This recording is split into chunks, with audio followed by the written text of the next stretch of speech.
శ్రీ శ్రీ పరమహంస యోగానంద గారి మానవుడి నిత్యాన్వేషణ రోజువారీ జీవితంలో భగవంతుని అనుభవంలోకి తెచ్చుకోవడం మీది ప్రసంగాల వ్యాసాల పూర్తి మొదటి పుస్తకంలోని 31వ ప్రసంగం. తల్లిలో తండ్రిలో భగవంతుడి స్వభావం. ఇది 2 భాగాలుగా ఇచ్చారు ఈ ప్రసంగాన్ని. ఇప్పుడు మనం మొదటి భాగం చదువుదాం. మొదటి భాగం తల్లి. మొట్టమొదటి సెల్ఫ్ రియలైజేషన్ ఫెలోషిప్ మందిరం ఎన్సినీటస్, కాలిఫోర్నియా మదర్స్ డే మే 11, 1941 ఈ ప్రసంగం ఇవ్వబడింది. ఈరోజు తమ పిల్లలను ప్రేమతో పెంచి పెద్ద చేసే పూజ్య మాతృమూర్తులందరికీ కృతజ్ఞతలు తెలుపుతాం. తల్లి తమ పట్ల చూపిన ప్రేమను పిల్లలు కనుక ప్రతిఫలింపచేయగలిగితే వాళ్ళు ప్రపంచంలోని పిల్లలందరి పట్ల అలాంటి ప్రేమనే చూపాలనే కోరికను అనుభూతి పొందుతారు. తల్లి ప్రేమతో పెరిగిన కొడుకులు, కూతుళ్ళు అందరూ తమను తాము ఆ తల్లి ప్రేమతో, బేషరతైన ప్రేమతో నింపుకుని ఇతరుల పట్ల అదే ప్రేమను వ్యక్తం చేయాలి. ఆ విధంగా వాళ్ళు ప్రపంచానికి శాంతితో కూడిన ఉపశమనాన్ని ఇస్తూ ఈ భూమి మీదకు స్వర్గాన్ని తీసుకురావాలి. గారాబంతో మనను పాడు చేయడానికి తల్లి ప్రేమను మనకు ఇవ్వలేదు, కానీ మన హృదయాలను మెత్తన చేయడానికి, ఆ విధంగా మనం కూడా దయతో ఇతరుల హృదయాలను మెత్తన చేయడానికి, చిక్కుముళ్లతో ఈ ప్రపంచపు బంధాలతో చిక్కుకుని బాధపడుతున్న వారికి స్వేచ్ఛను ఇవ్వడానికి ఇచ్చారు తల్లి ప్రేమను. నిస్సహాయంగా పాపపు సంకెళ్లతోనూ దుర్భరమైన సమస్యలతోనూ బాధపడుతున్న వాళ్ళకి మన ప్రేమ, వాత్సల్యాలు అవసరం. నాకు జన్మనిచ్చిన తల్లి పట్ల నాకు గల నిజమైన పరిపూర్ణమైన ప్రేమే జగన్మాత పట్ల నాకు ప్రేమ కలగడానికి ముఖ్యమైన కారణం. ఆ విధంగా మా అమ్మ పట్ల నాకున్న గొప్ప ప్రేమే నా విముక్తికి దారి చూపింది. భారతదేశంలో భగవంతుణ్ణి జగన్మాతగా పిలవడానికే ఇష్టపడతాం. ఎందుకంటే నిజమైన తల్లి తండ్రి కన్నా ఎక్కువగా వాత్సల్యాన్ని, క్షమను ఇచ్చేది.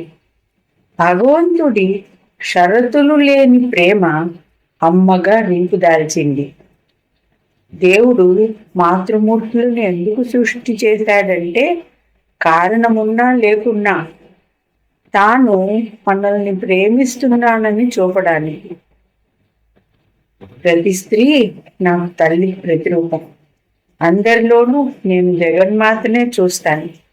ప్రతి స్త్రీలోనూ నేను మెచ్చుకునేది ఏమిటంటే ఆమెకున్న తల్లి ప్రేమని. స్త్రీని కామంతో చూసేవాళ్ళు ఆ కామాగ్నిలోనే దగ్ధమవుతారు. కానీ ఆడవాళ్ళనందరినీ జగన్మాత ప్రతిరూపాలుగా చూసేవాళ్ళు వాళ్ళలో తప్పకుండా పవిత్రతను చూస్తారు. భారతదేశంలో కొందరు దైవ సాక్షాత్కారం పొందిన గురువులు చేసినట్లుగా ప్రతి స్త్రీని మీరు మీ తల్లిలాగా చూడగలిగితే విశ్వప్రేమ మీ హృదయంలోకి వస్తుంది.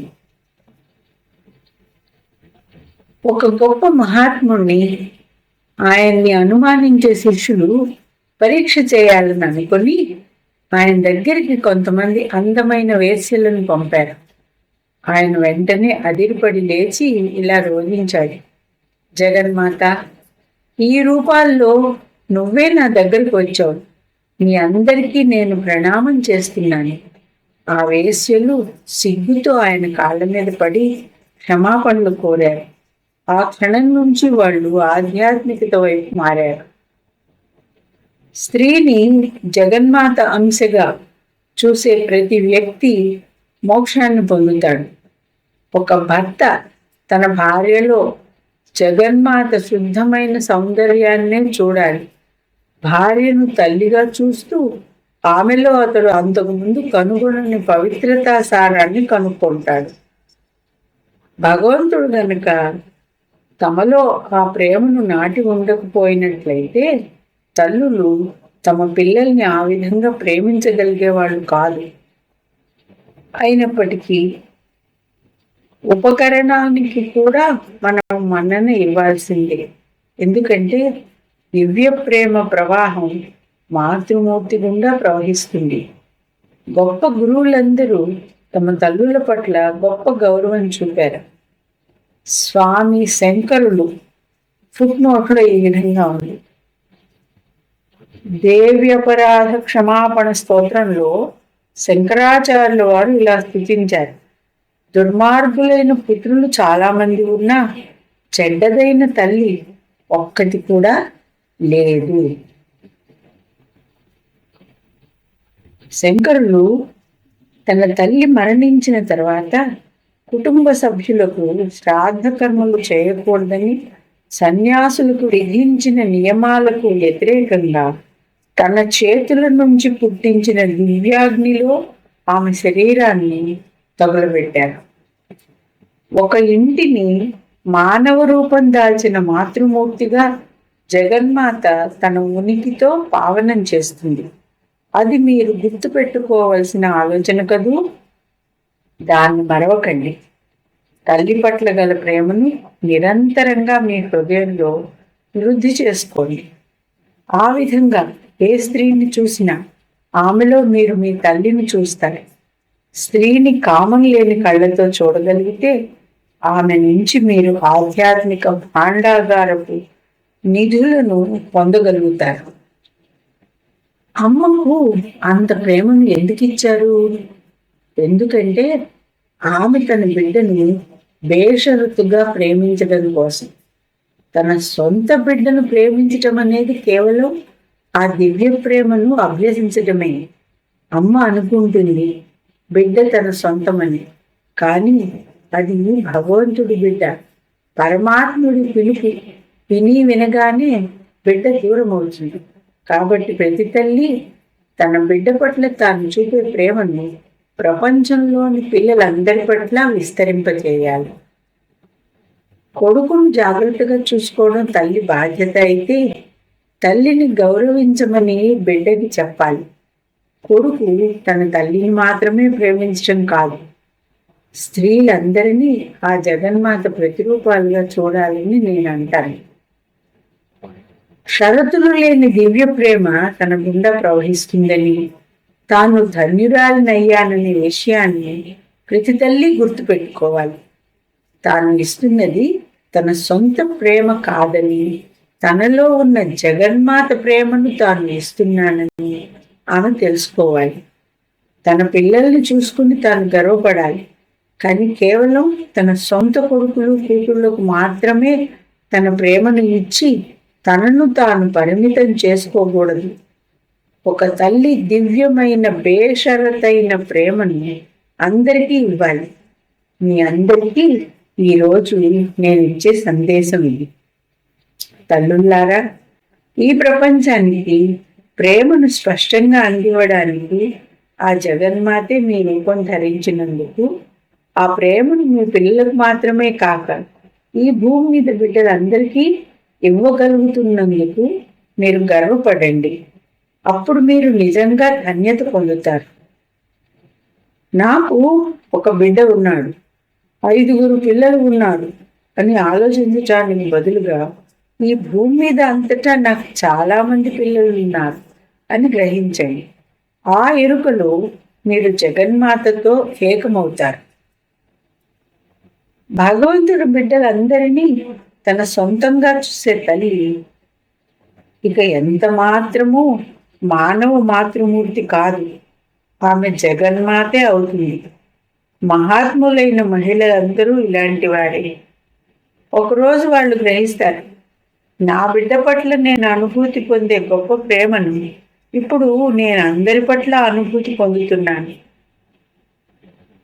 నేను ఈ శరీరాన్ని కాదని, జగజ్జనని ప్రతినిధినని నేనిప్పుడు తెలుసుకున్నాను. మీరేం చేయగలరో ఆలోచించండి. ఒక సాధారణ మహిళ నుంచి జగన్మాతగా అలా ఎందుకు కాకూడదు? జగన్మాత మిమ్మల్ని తన ప్రతిరూపంగా సృష్టించింది. ఆమె బిడ్డలందరిపైన ఆమె అపరిమితమైన ప్రేమను ప్రసాదించడం ద్వారా మీరు ఆమె ప్రతిబింబాన్ని విశదం చేయాలి. ఇది తల్లిలో, తండ్రిలో భగవంతుడి స్వభావం అన్న ప్రసంగంలోని మొదటి భాగం తల్లి గురించి. ఇప్పుడు రెండవ భాగం చదివినాం. తండ్రి. సెల్ఫ్ రియలైజేషన్ ఫెలోషిప్ మందిరం, Hollywood, California. Father's Day June 18, 1944 ఇచ్చిన ప్రసంగం. ఈ రెండు ప్రసంగాలు కలిపి ఈ శీర్షికలో ఒకే హెడ్డింగ్ కింద ఇచ్చారు. ఈ రెండవ భాగం తండ్రి గురించింది. ఇప్పుడు విందాం. ఈ పితృదినోత్సవం నాడు పరమాత్మ పట్ల మన విశ్వాసాన్ని ప్రతిజ్ఞ చేద్దాం.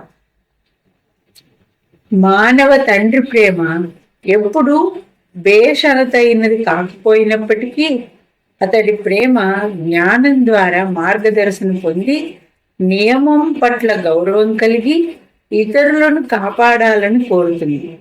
మనుష్య రూపం దాల్చిన మంచి తండ్రులందరికీ ప్రాతినిధ్యం వహించిన ఆ జ్ఞానరూపుడు, న్యాయరూపుడు, రక్షకుడైన పరమపితను మనం ఈరోజు గౌరవిస్తున్నాం. ఒక తండ్రి తాను కేవలం జన్మనిచ్చిన తండ్రిగానే కాక ఆ పరమపితకి తాను ప్రాతినిధ్యం వహిస్తున్నానని గుర్తుపెట్టుకోవాలి. ఆ పరమపితకి నేను నివాళులర్పిస్తున్నాను. తండ్రులందరి వెనుక ఉన్న తండ్రి ఆయనే. కాబట్టి ప్రతి తండ్రి తాను సరిగా ప్రవర్తించవలసిన బాధ్యత ఉందని గ్రహించాలి. ఎందుకంటే తన మనస్సును అజ్ఞానంతోనూ చెడు ఆలోచనలతోనూ మసకబారిస్తే పరమాత్ముడి పారదర్శక కాంతి తన గుండా ప్రవహించలేదని అతడు తెలుసుకోవాలి. అతడు తనను తాను స్వచ్ఛంగా ఉంచుకోవాలి. ఎందుకంటే ఆయన ద్వారా ఇంకా అందరి తండ్రుల ద్వారా ఆ పరమపిత భూమి మీద తన బిడ్డలందరినీ సంరక్షిస్తాడు. తండ్రి తన శరీరాన్ని, మనస్సును ఆ పరమాత్ముడు మందిరంగా తప్పకుండా చేసుకోవాలి. ఆ దైవానికి ఉపకరణంగా దైవ సాక్షాత్కారానికి దారి తీసే భావనలను తన పిల్లలలో నాటుకునేట్లు చేయడంలో తండ్రి గొప్ప సృజనాత్మకమైన పాత్రను పోషిస్తాడు. పిల్లల్ని కనడం గొప్ప మహత్తరమైన కార్యమేమీ కాదు. జంతువులు కూడా ఆ పని చేస్తాయి. కానీ దివ్య ప్రేమ స్తరంలో, ఆధ్యాత్మిక చేతనలో పిల్లలను కనగలగడం మహత్తరమైన ఘనకార్యం. జంతువులను కూడా ఒక క్రమ పద్ధతిలో కనేటట్లు చేయవచ్చు. అయినప్పటికీ చాలామంది పిల్లలు కామం వల్ల, దురదృష్టవశాత్తు ఉద్రేకాలకు, పాపానికి లోబడి పుట్టారు. వాళ్ళు నిర్మలంగాను పరిపూర్ణంగాను ఎలా ఉండగలరు? అక్కడక్కడ ఒకటి అరా మంచివాళ్ళు ఉన్నప్పటికీ దొంగతనాలు ఇంకా ఇతర నేరాలు చేసే పిల్లలు తీవ్రమైన మోహం వల్ల పుట్టిన వాళ్ళు. దృష్టాంతమే ఉత్తమమైన బోధకుడు. శీల నిర్మాణం గురించి విద్యాలయాల్లోనూ కళాశాలల్లోనూ బోధించాలి. కానీ దృష్టాంతం అన్నది ఏ శిక్షణ కన్నా ఎంతో ప్రాముఖ్యం ఉన్నదని తండ్రులు గ్రహించాలి. నేను చేసే విధంగా కాకుండా నేను చెప్పే విధంగా చేయమని ఒకరు తమ పిల్లలకు ఎప్పుడూ చెప్పకూడదు. మీ పిల్లలు ధూమపానం చేయకూడదని మీరు కోరితే మీకు మీరు ధూమపానం చేయకుండా ఉండాలి. మీ పిల్లలు మృదువుగాను చక్కగాను మాట్లాడాలని మీరు కోరితే మీరు మీ భార్యతో అసహనంతో మాట్లాడకూడదు. ఎందుకంటే పిల్లవాడు మీ దృష్టాంతాన్ని గమనిస్తున్నాడు. మీ మాటలలోనూ ఆలోచనలలోనూ దయ కలిగి ఉండండి. ఎందుకంటే ఆ పరమాత్ముడే బిడ్డ క్షేమం వహించటానికి మీ రూపు దాల్చాడు. పిల్లలతో పరుషంగా అధికార స్వరంతో మాట్లాడాలనే ఆవేశానికి గురైనప్పుడు నా కంఠస్వరం ఆ జగత్పిత ఉపయోగించటానికి ఉద్దేశించినది కాబట్టి అజ్ఞానానికి తండ్రి అయిన సాతానును నా ద్వారా నీచంగాను అవివేకత్వంతో కూడిన కఠినత్వంతో మాట్లాడటానికి అనుమతించను. నా పిల్లలకు నేను ఎప్పుడూ ప్రేమపూర్వకమైన సత్యపు సమ్మతితో నేను మార్గదర్శనం చేస్తాను. నా మనస్సు పరమాత్ముడి విజ్ఞానం మెరిసే పారదర్శకమైన అద్దం వంటిది అని ప్రతి తండ్రి గుర్తుంచుకోవాలి.